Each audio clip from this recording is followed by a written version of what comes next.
Migrate to AEP. The final lab of this workshop will guide you to configure a simple migration using Goldengate Microservices. After successful creating 3 extract processes, now it is time to explore your GG Microservices server. Let's make a console connection to microservices, using the previous SSH command. We need to retrieve administrator user credentials to access the Goldengate Microservices web interface. You can find this from the home directory of OPC user. Copy this to your notepad, because we will need it very often.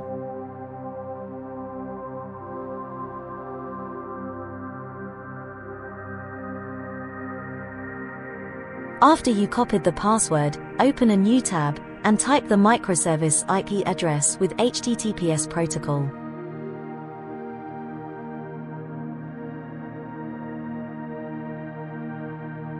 Because it is a self-signed SSL key, you need to accept warning and continue. OK, this is Service Manager Web. Provide OGG admin with username and the password which you copied. Put it in the password, then click sign in. Now, as you can see, there are multiple services are in the dashboard and the running state. Find 9023 port, which is the target receiver server. Click on the port number, it will direct you. Same username and password from Notepad. So this is our pump extract process, is shipping trail files from Goldengate Classic to microservices. It is automatically created here. Because we specified remote host IP address, remote trail file names in the pumping process. OK, now we need to open the target administration server.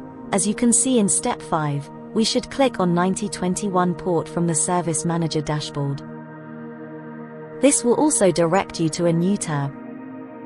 We now need to provide GG admin user credentials of the target autonomous database. To do so, click on the top left corner menu, find Configuration.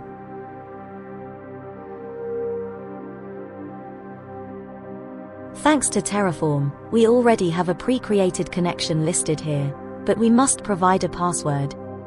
Click on Alter Credential icon. Scroll down, and provide the password in text boxes. Go to step 7, and copy the password of GG admin user. Paste them into password fields, and click Submit button. Now click on the Login button to test the connection. We also need a checkpoint table for the Goldengate admin user, because it contains necessary data for tracking the progress of the replication process. Then go back to the dashboard by clicking on Overview. Let's add our replicat process. We will choose the non-integrated option for initial load, because it uses standard SQL to apply data directly to target tables. You need to provide the correct information using what is described in step 10. Read carefully and do exactly as it says. You need to provide a name, a credential, a trail name, trail location, and the checkpoint table name. Review everything, then click Next. We need to provide replication parameters, erase a draft and copy from step 11, then paste here. Make sure you did it correctly, and now click on Create and Run button. This will create and initiate the replication process in the background. It will take a few seconds to start.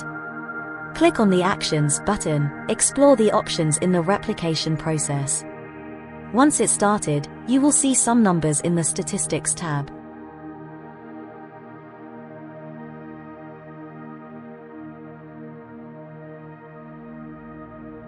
Congratulations, you completed this workshop.